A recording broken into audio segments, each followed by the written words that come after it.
queridos amigos de Contexto. Amigos, el tema hoy es Perú. Un análisis queremos hacer sobre qué pasa en este país, donde los presidentes en los últimos 10 años y más allá han sido destituidos por una u otra causa. Por ejemplo, en los últimos 10 años pasaron 6 presidentes por el Palacio de Gobierno de Perú.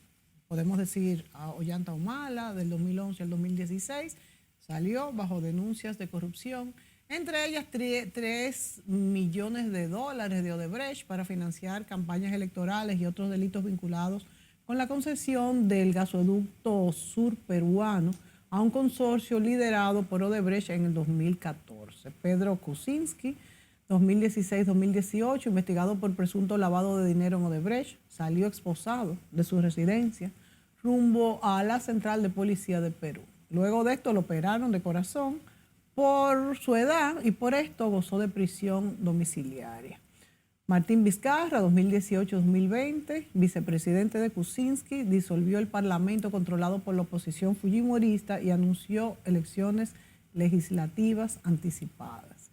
El Congreso respondió suspendiéndolo por un año y votando para reemplazarlo con el vicepresidente.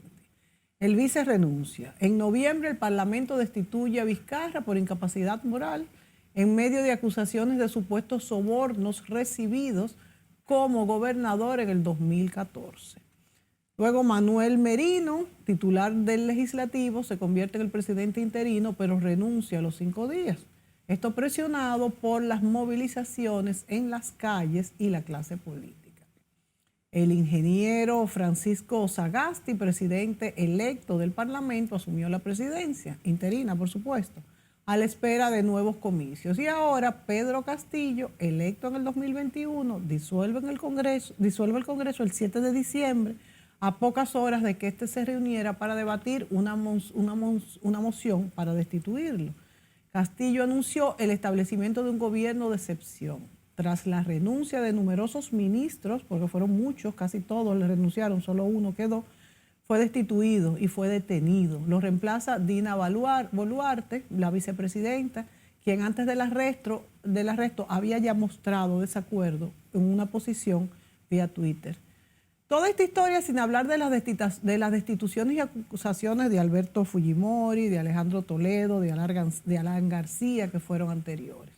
De manera que Pedro Castillo, el maestro rural y líder de izquierda, se suma a una larga lista de presidentes presos, condenados o exiliados en la historia moderna del Perú.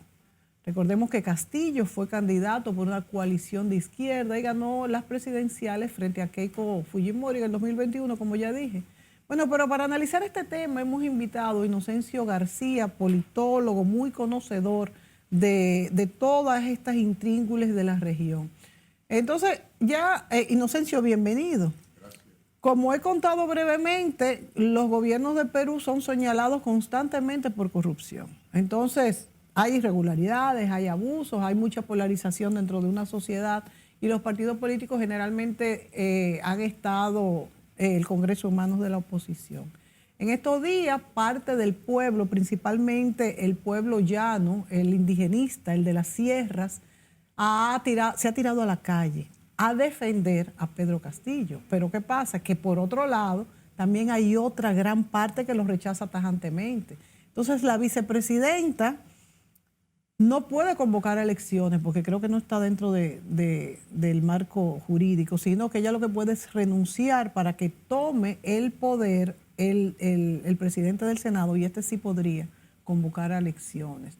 Entonces, la verdad es que hay un problema aquí que yo no sé qué va a pasar. Perú es un país que económicamente está fuerte, que venía de una buena situación económica hace unos 10, 15 años. No sé cómo estará en este momento con esta inestabilidad política, las inversiones extranjeras. ¿Por qué? ¿Qué es lo que está pasando? ¿Quiénes apoyaron a Pedro Castillo?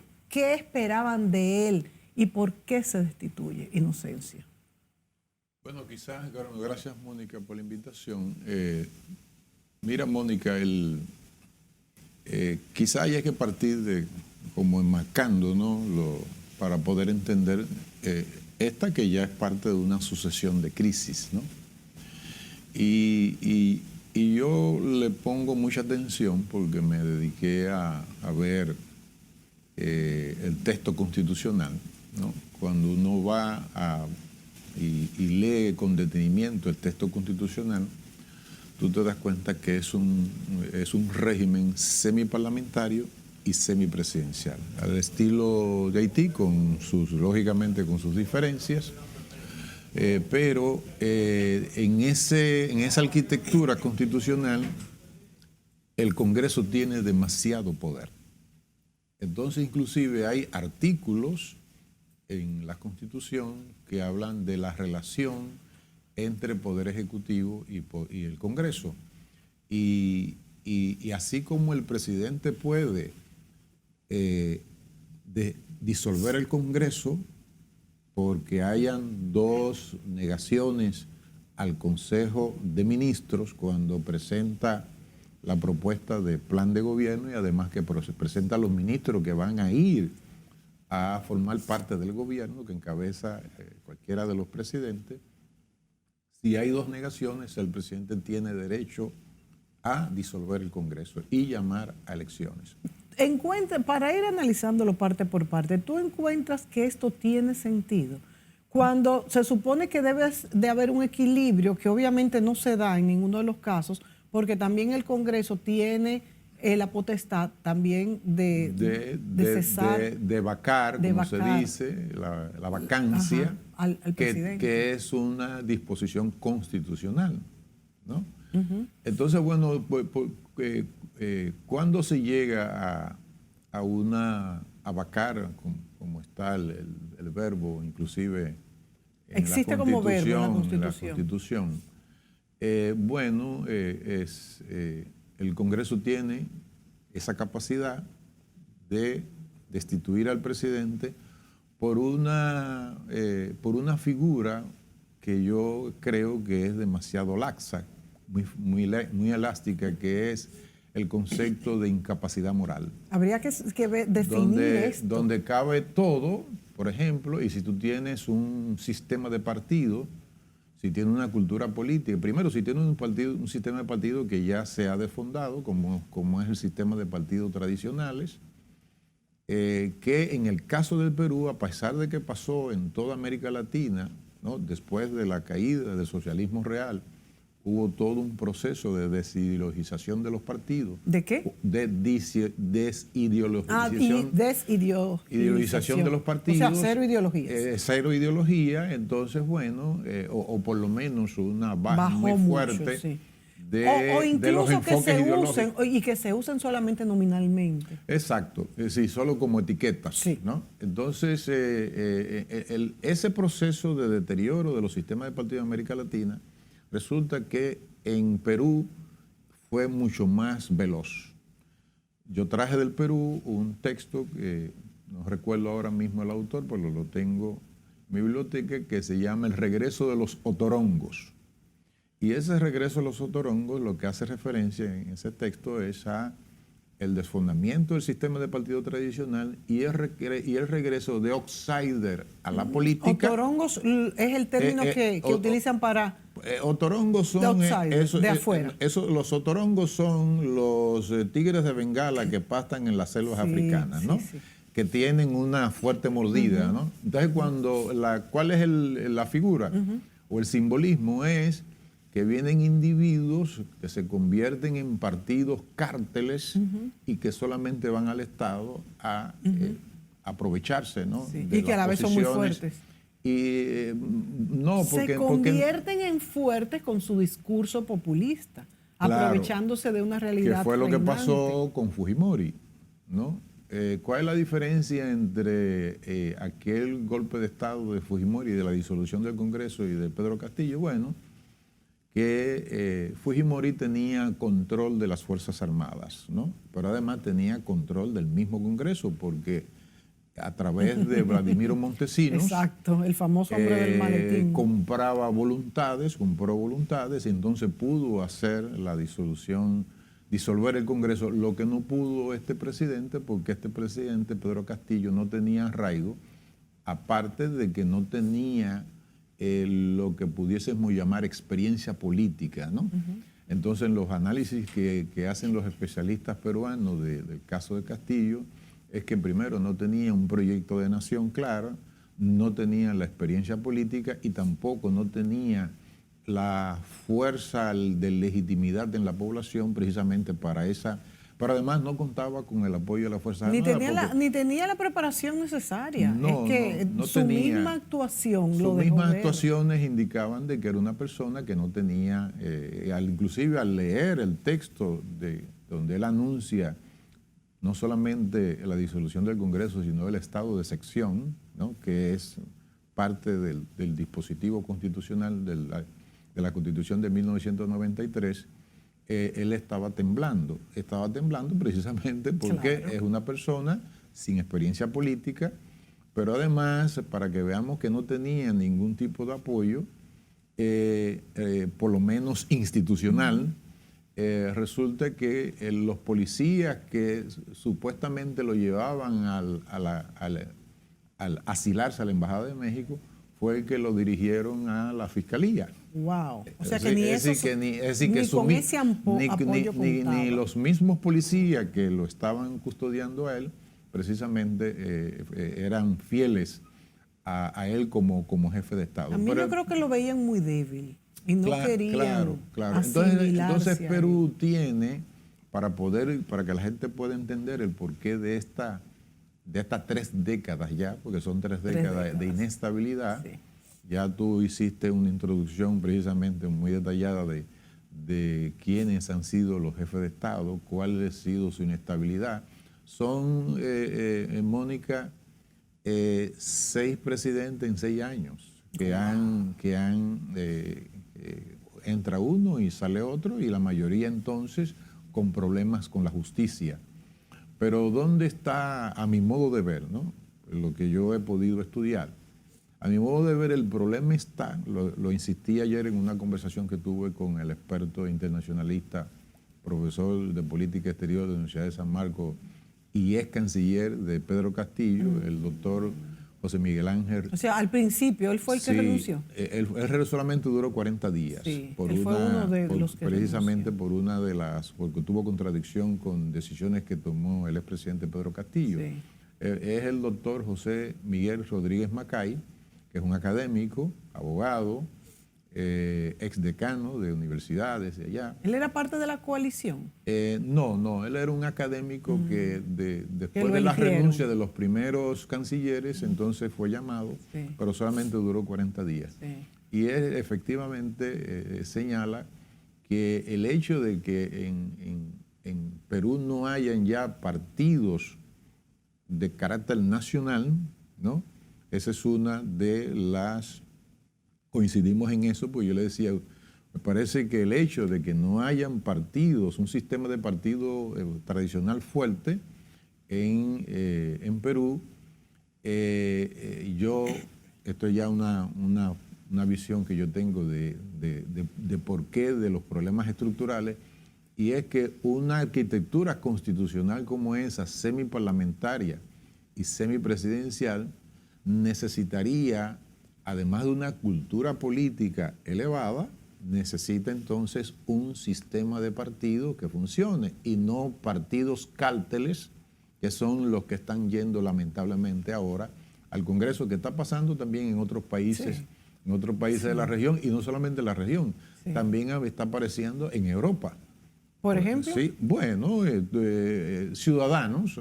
Sí, es verdad. Pequeños partidos que después de los partidos tradicionales, Vox, es verdad. Después de los partidos tradicionales, entonces han entrado. Han desplazado a los partidos y han desplazado tradicionales. Los partidos tradicionales, pero ¿cuál es la lección? El mismo Podemos. El mismo Podemos. Sí. ¿Cuál es la lección? La lección es que están llegando a la jefatura del Estado individuos improvisados.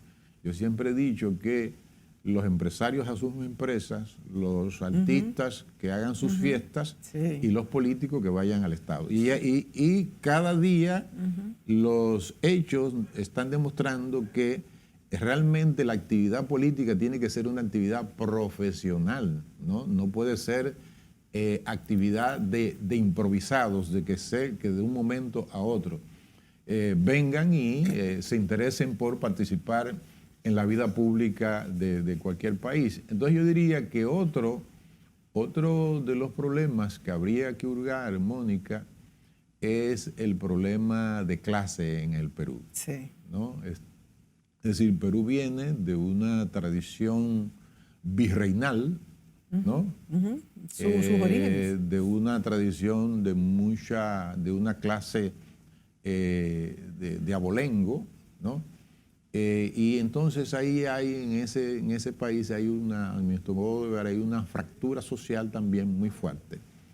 Otro factor que... Aunque hay otros con esa tradición virreinal que no tienen esas características, también está el problema de la droga y de las guerrillas. Claro, claro. Un factor que debilitó mucho, ahora que tú hablas de esto, un factor que debilitó mucho yo diría el tejido social en el Perú fue la lucha que se produjo del Estado en contra del Sendero Luminoso, ¿no? Sí, y ahí sí. todo el tejido social peruano, de las comunidades peruanas, sufrió mucho, porque inclusive personas que no tenían nada que ver y comunidades indígenas inclusive que no tenían nada que ver con la actividad de Sendero Luminoso fueron atacadas, ¿no? Y lo mismo que ha pasado y que ha pasado históricamente en Colombia con respecto de los paramilitares y la guerrilla de las FARC.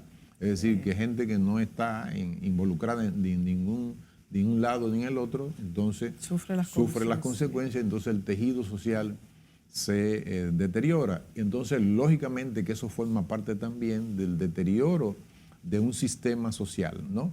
Y inclusive de un régimen político. Pero yo diría que uno se pregunta, ¿cuál entonces es la salida? Antes de la salida, Inocencio, ¿qué es lo que queremos ver? ¿Cuál es tu opinión como experto en este problema? En Perú y Colombia principalmente los carteles de la droga juegan un papel muy importante porque hay una lucha real, hay un problema real, latente y muy mezclado con la economía, que de hecho, qué pena que en nuestros países latinoamericanos se esté mezclando la economía formal, informal, la economía en general con lo que es la producción y la comercialización de drogas. Ahora bien, en otros países, ya extrapolando, tú incluso has mencionado outsiders a la política y cómo el populismo está reinando en estos momentos. Mi pregunta es, oyéndote a ti hablar, ¿a qué tú atribuyes que en un momento donde tenemos vamos a decir, un adelanto de las mismas poblaciones en el mundo?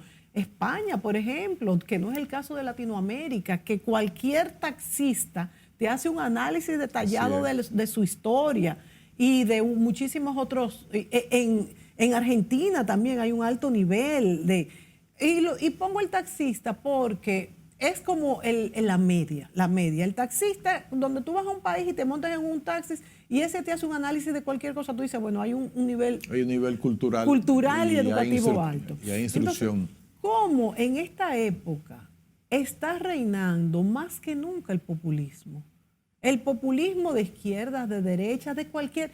¿Cómo está reinando más? Como tú muy bien has puesto, España es un ejemplo fantástico para esto, donde está Vox, donde está Podemos, donde está Ciudadanos, donde hay nichos que se llenan y no tiene que ver, y se insultan incluso en los congresos. Y hay una dinámica y el que más palabrería diga y más insulte es el que gana, y hay una carrera contra eso. ¿A qué tú atribuyes eso en este momento donde se supone que ya hay un poder crítico en el mundo mucho más que en otras épocas? Hay una crisis en general del partidismo a nivel global, ¿no? Sí. Y uno de los factores de crisis es también la separación de los partidos de sus poblaciones de base, ¿no? Es decir, de la sociedad. Y entonces hemos pasado de partidos que estaban vinculados de manera muy estrecha con la población a a lo que señala, por ejemplo, el chileno Norbert Lechner, de que se pasó de esa relación directa con la audiencia, ¿no?, que es el pueblo, de manera directa, a toda la práctica parlamentarista. Y entonces tú ves a los partidos políticos solo mediando y desarrollando y haciendo la actividad política al interior de los parlamentos. Y ahí vienen los sobornos, y entonces ahí vienen los etcétera. enriquecimientos. Entonces, si nosotros, si quizás uno le busca una explicación a eso que tú señalas, del populismo tanto de izquierda como de derecha, yo lo atribuyo mucho, Mónica, a lo que el periodista César Hildebrand, peruano, que es un periodista muy famoso, que tiene una columna en uno de los periódicos peruanos, que él señala que es el neoliberalismo mafioso, ¿no? Y en general el neoliberalismo lo que vino fue a debilitar a los partidos políticos, a debilitar a los estados-nación, al grado que yo he dicho en otras oportunidades que el neoliberalismo, que fue impulsado por Margaret Thatcher con fuerza a partir del 79 en el Reino Unido y Ronald Reagan a partir del 82, ellos dos como las dos figuras que coincidieron en sus gobiernos, y Ronald Reagan en el 82 en Estados Unidos, al mismo Estados Unidos, y lo está sufriendo el Reino Unido, sus propios estados fueron debilitados. ¿Podríamos sustituir o comparar la palabra de neoliberalismo con un negocio? O sea, negocio porque todo es un negocio y es bueno el negocio, pero no se puede ir al Estado a hacer negocio. Bueno, pero el hecho es que efectivamente, ¿qué es lo que postuló y postula el modelo neoliberal? Bueno, postula que el Estado no tiene que intervenir en nada. Pero que el Estado todavía no el Estado no interviniera, pero es que interviene es que a favor de. Exacto, es un negocio. Va a negociar, a darle a ciertas élites un negocio. Al Estado se le dijo, no, usted no interviene, usted solo es regulador. Pero usted regulador es a favor de alguien. A favor del mercado. Y no es que estemos en contra del mercado, porque el mercado debe haber. Sí. Por eso se dice que, ni la siquiera fórmula es a favor del mercado, es a favor de poner el mercado en favor de alguien. Es decir, no es que estemos en contra del mercado, sí, por eso señala la expresión más Estado y más mercado, ¿no? Entonces, ¿qué es lo que está demostrando esto? Que los partidos, es decir, los gobiernos que asumieron posturas de mayor, que hicieron una reversión de ese proceso neoliberal, son los que en la región precisamente están siendo los más estables ahora mismo, ¿no?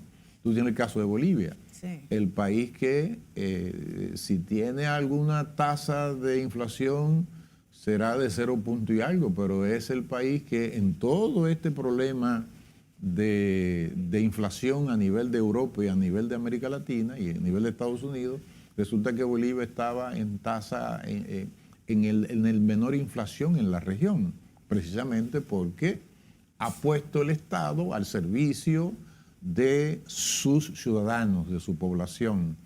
¿Y qué quiere decir? ¿Que no está haciendo un negocio? Sí está haciendo negocio. Sí, porque negocio siempre tiene que haber, pero a favor de lo que se requiera. Los negocios tienen que haber, pero esos negocios tienen que ser rentables tanto para el inversionista como para el Estado, el gobierno, que tiene que redistribuir esa riqueza y invertirlo en salud, en educación, en seguridad ciudadana, en mejora de las policías nacionales, en mejora de la defensa nacional, claro, etcétera, prestar en los sentido servicios general. Entonces, en el caso peruano, a la conclusión que yo llego, lo conversaba con ese ex canciller, el doctor Miguel Ángel Rodríguez Macay, y yo le dije que con todo respeto, no era una crítica a los constitucionalistas peruanos, pero el hecho es que esa constitución, ese régimen político semipresidencial y semiparlamentario, donde inclusive ambos poderes se anulan, ¿no? Y cuando tú tienes entonces, o cuando tú careces, mejor dicho, de una baja cultura política y de partidos con vocación nacional, es decir, con presencia nacional, que es lo que no está ocurriendo ahora en Perú. Lo mismo pasa precisamente en otros países donde no hay presencia nacional de partidos tradicionales. ¿Cuál es la suerte nuestra? Que todavía nosotros tenemos partidos a nivel nacional, no regional. Pero, no vamos a ir a la pausa, Inocencio. Pero quiero recoger algo que dijiste, muy interesante, para luego volver al Perú. Y es, bueno, sale del Perú, pero en general, porque también es algo que ha pasado en España. Los partidos y los líderes se han desvinculado de su población de base. Y lo repito porque también son lecciones que tenemos que ir aprendiendo en la región y nosotros mismos como ciudadanos y políticos.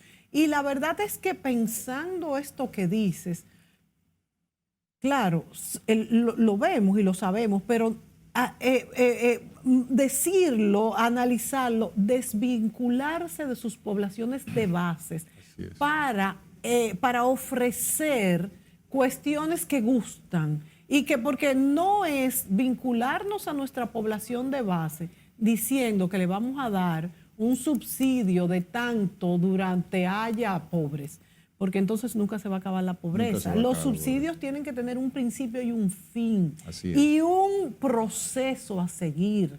No ofrecer, entonces el populista solo ofrece que te va a dar tanto y no cómo con ese tanto esa persona va a poder producir después. Entonces nos vamos a la pausa dejando de tarea esto que ha dicho Inocencio García, de que el político no puede separarse de su población de base, porque entonces ¿a quién le sirve? Entonces ya no es político. Volvemos inmediato.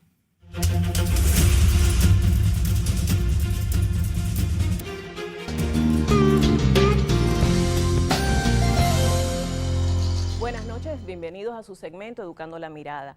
Hoy, siguiendo con el Renacimiento, veremos la obra escultórica La Piedad Vaticana de Miguel Ángel.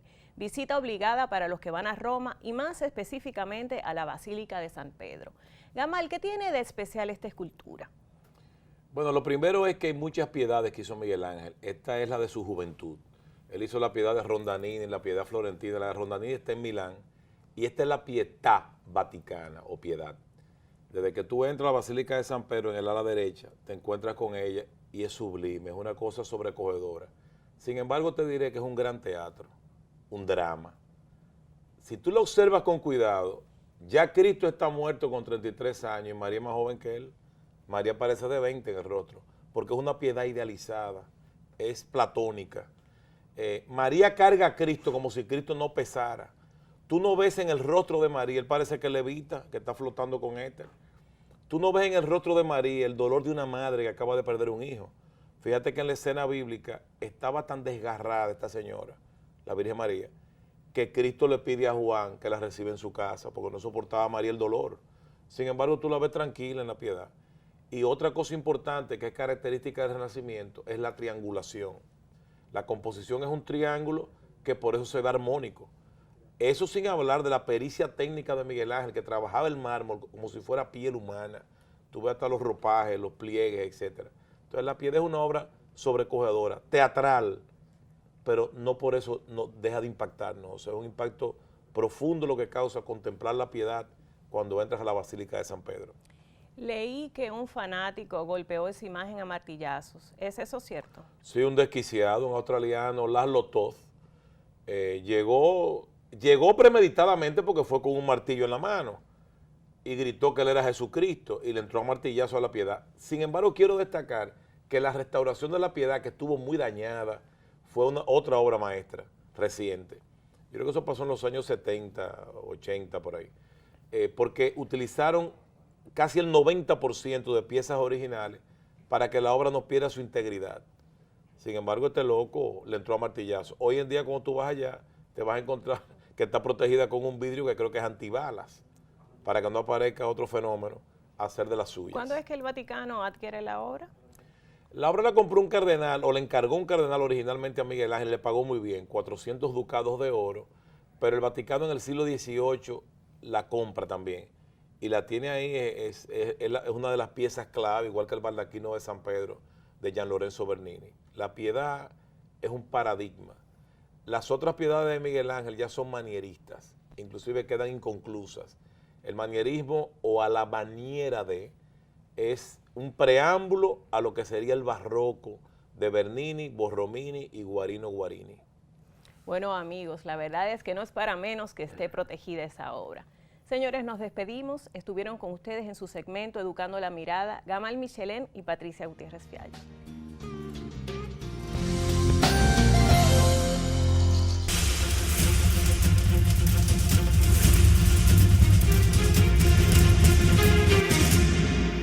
Hablamos hoy con el licenciado Inocencio García y hacemos un análisis basado en el Perú, en lo que ha pasado en los últimos 30 años, cómo los presidentes, quedan vacantes, vacar, como decía Inocencio, que ya ellos lo tienen inclusive en el texto constitucional como un verbo, suspenderlo.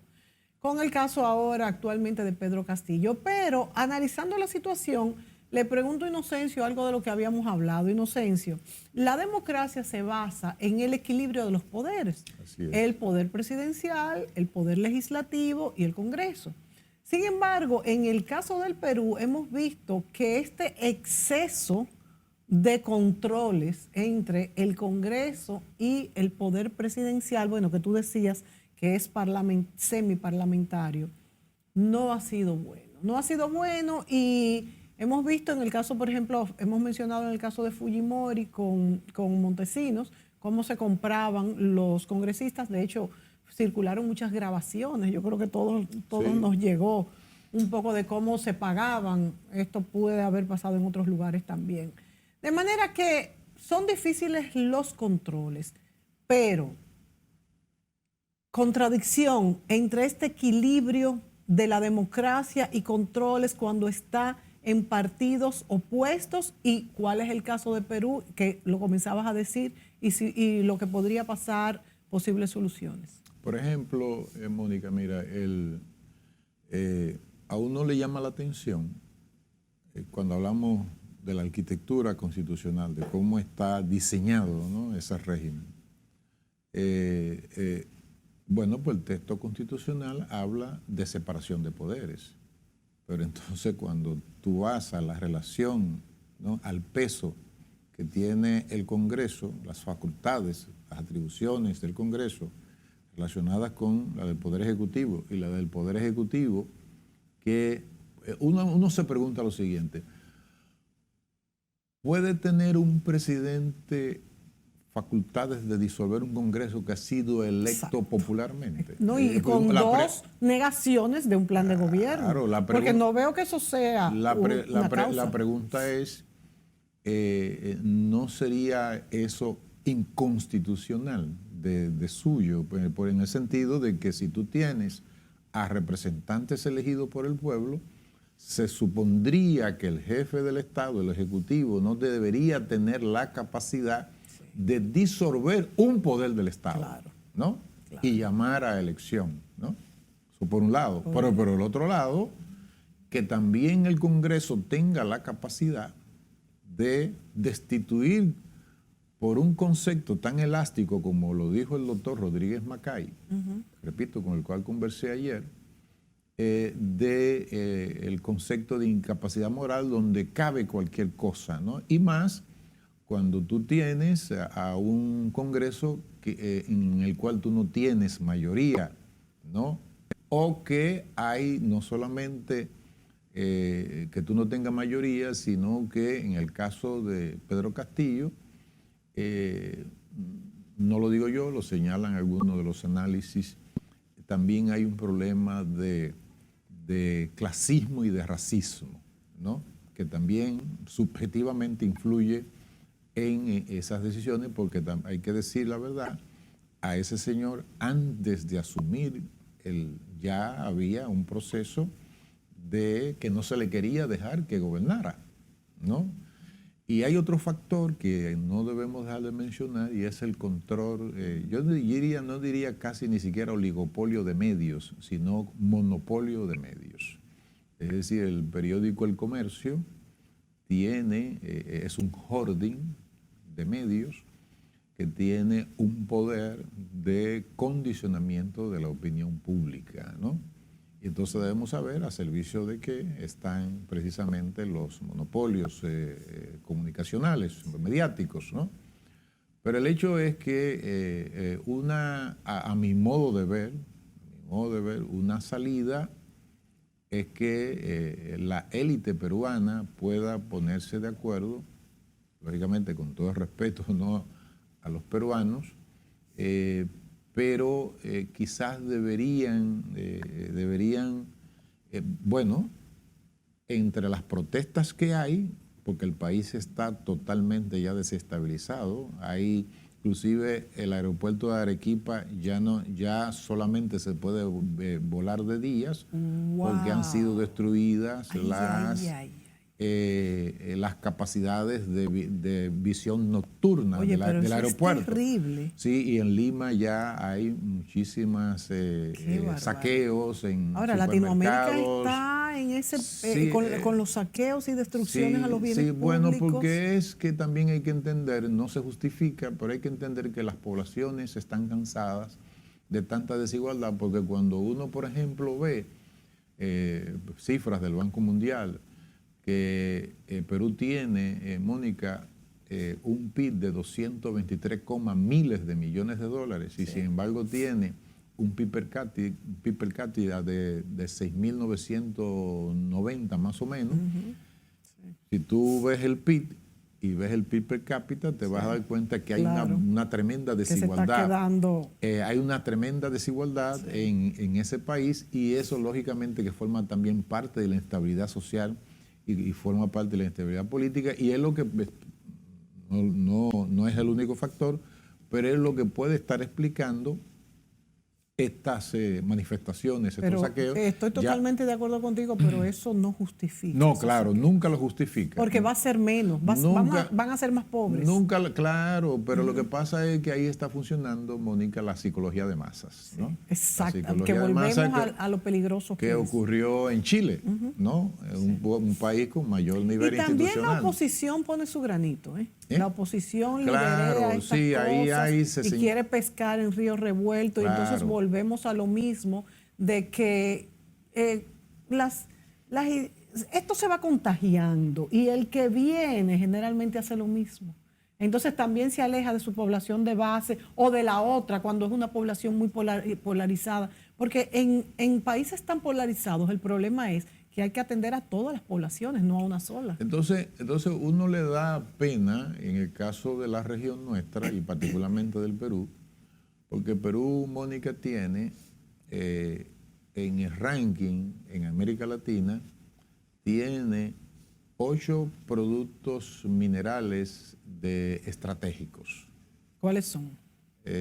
Son varios, ¿no? Sí. Que son estratégicos para todo el tema de industria espacial. O sea, que eso quiere decir además que tiene un potencial económico inmenso. Y con relación al mundo, en el ranking mundial, esos mismos productos están entre los puestos del 2 al 10 a nivel mundial.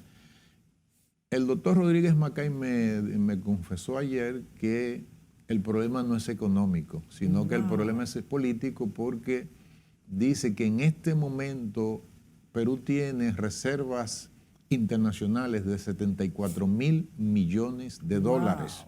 Dice él, algo nunca visto en nuestro país.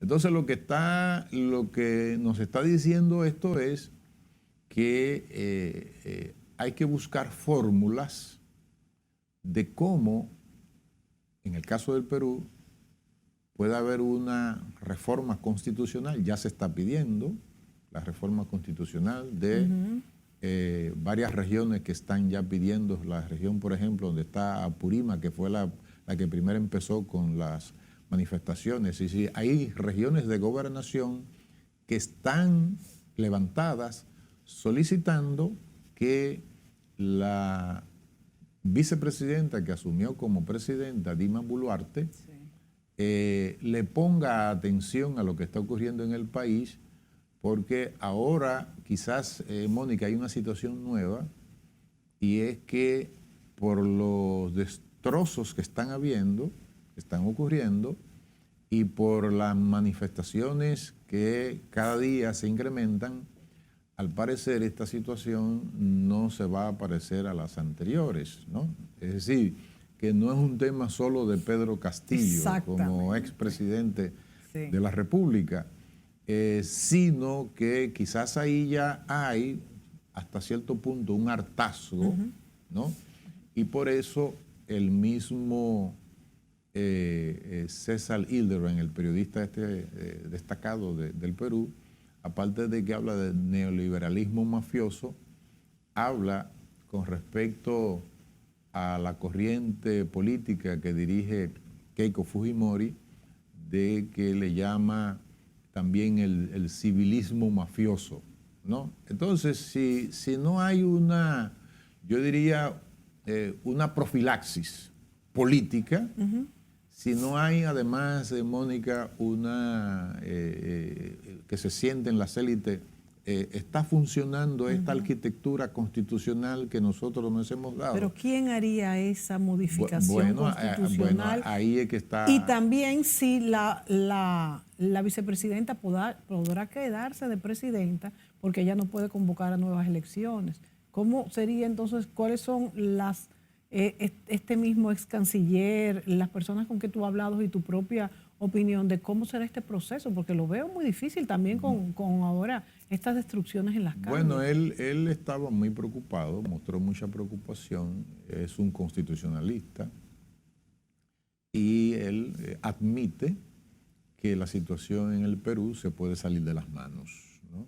Si no hay de parte de las élites, porque no se puede decir que sea el pueblo llano, sino las élites que tienen que sentarse precisamente para decir, bueno, es que vamos a dejar perder las oportunidades que estamos teniendo en materia del crecimiento económico y de esta fortaleza de la economía, porque tener 74.000 millones de reservas internacionales, eso dice él, eso nunca se había visto en el Perú. Wow. Pero él habla de que podemos perder, a mí me gustó mucho el concepto que él utilizó, es un concepto que llama la atención, pudiésemos ir a un segundo progresismo falaz. Es decir, que tú estás creciendo, pero sin embargo ese crecimiento no significa nada en términos de avance del posicionamiento internacional del país, de que políticamente hay estabilidad precisamente para poder aprovechar ese crecimiento, ese liderazgo que en los últimos años Perú ha tenido en la región en materia de crecimiento económico. Pero sin embargo también hay una grandísima inequidad social en el Perú, porque lo indica inclusive el PIB per cápita con relación al Producto Interno Bruto. Entonces, bueno, la pregunta que tú haces, ¿quién lo hará? Bueno, eso tienen que hacerlo las élites. No hay de otra manera. Y cuando hablamos de las élites, estamos hablando de quienes dominan los medios de comunicación, de quienes dominan, es decir, en síntesis, los poderes fácticos del país, ¿no? Sí. Entonces yo conversando con él le preguntaba que qué pasaba entonces, porque él habló de que se ha entrado en un empirismo político, ¿no? El tema de la cartelización de los partidos, ¿no? Y que entonces ese empirismo político ha sustituido el pensamiento político en el Perú. Y yo le preguntaba entonces, conversando con él, que entonces qué papel están jugando los centros de pensamiento, las universidades. El pensamiento Perú, crítico, por Dios. El pensamiento crítico, y él dice, bueno, sí, que ahí hay una verdadera fuente de aporte, pero dice que cada quien se anda buscando lo suyo, que es lo que ocurre en muchos países de la región. Sí. Que es toda esta cultura, Mónica, de individualista. Y de consumismo. Y de consumismo que lamentablemente impera. Lo propició el modelo neoliberal, no es para hacer una etiqueta y que esa sea la única explicación, pero yo creo que eso sí ha tenido, en términos de debilitar los estados-nación, ¿no? Porque repito, si te vas, por ejemplo, al Reino Unido, el Reino Unido tiene una situación donde inclusive ya se está robando comida en los supermercados, ¿no? Porque hay un problema social preocupante. Lo mismo ocurre en Estados Unidos con respecto a la crisis social que tiene Estados Quizás Reino Unidos. Unido es el más consumista de todos los países europeos. Ellos no se consideran ya tan europeos, pero son. Bueno, los españoles son muy consumistas. Sí, ¿no? bueno, y fíjate el sí. problema político que tienen. Sí, es decir, que nosotros también no podemos perder de vista, Mónica, en todo este problema, para poder entender eso del Perú, a mi modo de ver, uno, el liderazgo y los partidos se separaron de su base social y se fueron solo al Parlamento, es decir, es lo que Nobel Lessons, repito, le llama toda la práctica política parlamentarista, ¿no? ¿Verdad? Que lo vemos inclusive en el Congreso nuestro, sí. Aunque lógicamente claro. porque nosotros tenemos, los partidos nuestros tienen mucha presencia. Sí. Y todavía tienen muchos nexos también. Y tienen muchos comunidad. nexos a nivel territorial, por eso tienen presencia nacional, ¿no? Claro. Porque si no, no tuvieran presencia nacional. Pero este es un llamado a que los partidos políticos no pueden desvincular su discurso de las necesidades de la población. Porque, por ejemplo, estaba viendo ahora mismo que es producto de todo este problema global, el problema de sanitario en Italia, de cómo durante la pandemia colapsó totalmente el sistema porque fueron privatizados los servicios de salud, y donde habían, por ejemplo, 400.000 camas, pasaron a 200.000 camas, ¿no? Entonces uno estaba diciendo que por cada cama ausente, la estadística es que hay 2 muertes. ¡Wow! ¿No? Entonces es un problema global general que está pasando el mundo y particularmente la región. Y yo creo que lo que está ocurriendo en el Perú, aparte de todos los factores que hemos analizado, que es el tema constitucional, el desfondamiento del sistema de partido, la paradoja de que está creciendo económicamente y sin embargo no tiene un sistema político estable, ¿no? Porque ¿cuándo es que Perú va a tener a un jefe de Estado que no vaya a la cárcel? Claro, eso, ¿no? Es increíble. Eso es realmente impresionante. Ahora, ¿no? Lo que tú dices de que hay que hacer una modificación constitucional, porque volviendo a detalles que debemos de entender, cómo va a ser que por incapacidad moral, un término que no está definido, ni sabemos bien a qué se refiere, se pueda destituir un presidente o el presidente pueda disolver el Congreso por 2 veces que le niegue su plan de gobierno. Entonces, ¿cuál es la negociación? ¿Para qué está?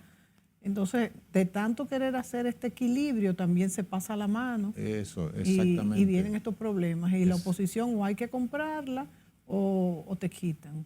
Bueno, esas modificaciones constitucionales que hizo Fujimori se debió a los altos niveles de corrupción, ¿no?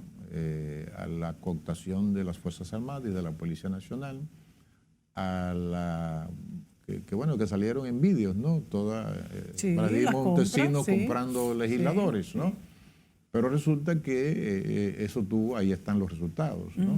Todavía sigue preso, aún con todas las achaques y las enfermedades, está Vladimiro Montesinos. Yo creo que todos los presidentes se tienen que ver en ese espejo, ¿no? Cuando quieren hacer modificaciones constitucionales solo para favorecerse a sí mismo. Todos los presidentes de todas partes del mundo. Sí, señores. Y es lo que lamentablemente le pasó a este señor, a Pedro Castillo, que independientemente de que fue atacado y de que pueda haber y que realmente hubo un tema de que cómo vamos a aceptar a este campesino dirigiéndonos a nosotros. Sí, eso es verdad que hubo discriminación, pero también acuérdate, Inocencio, que definitivamente se le notaba muy de lejos que no tenía las No, capacidades. no, claro. Está comprobado, inclusive ni siquiera crítica de sectores de derecha, sino de sectores Claro, progresistas y de izquierda, claro. que él no tenía las aptitudes para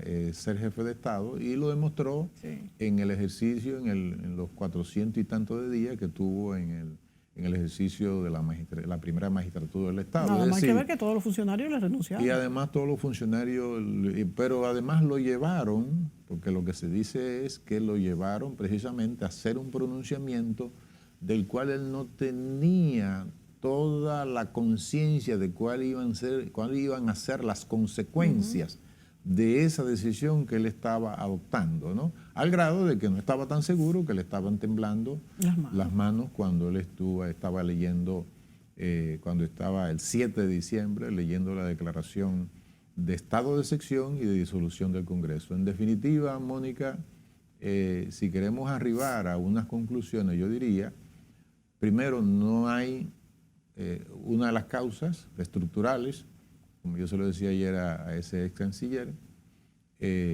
concordábamos, el desfondamiento de un sistema de partido, es decir, no hay partidos de arraigo nacional, eso por un lado. En segundo lugar, producto de ese desfondamiento de partido, el regreso de outsiders a la política y de un proceso de cartelización de esos partidos no tradicionales. En tercer lugar, yo creo que lo veo como algo central, porque cuando uno lo lee por todos lados y relaciona dispositivos constitucionales con otros dispositivos constitucionales, tú te das cuenta que hay choques. Se habla de separación de poderes, pero tiene dispositivos constitucionales tan laxos como el de incapacidad moral, Claro. que tú no vas a poder sostener un sistema institucional sólido y de largo plazo con un dispositivo constitucional que tú puedas utilizar políticamente de manera inclusive abusiva, ¿no? Y en cuarto lugar, yo creo que es producto de todo lo anterior, es el deterioro del tejido social peruano, aparte, lógicamente, de los problemas de pobreza y desigualdad que vive la población peruana más desfavorecida, ¿no? Y tenemos que vernos reflejados en este espejo. Es un país vecino de la región, está pasando en América Latina. Creo que debemos de aprender de estos ejemplos. Nosotros somos países de servicio. ¿Qué estará pasando ahora mismo con Perú, con el turismo? Igual que si nos pasara a nosotros. Aprendamos, tengamos pensamiento crítico y nosotros como ciudadanos estemos vigilantes y como personas que podemos hacer un juicio crítico, pues podemos ayudar a que todo marche mejor. Inocencio, se nos acabó el tiempo. Excelente análisis y esperamos que las cosas marchen mejor en el Perú. Eso esperamos. Hasta la próxima, amigos. Orientado a restablecer el Estado de Derecho y la democracia, a cuyo efecto se dictan las siguientes medidas.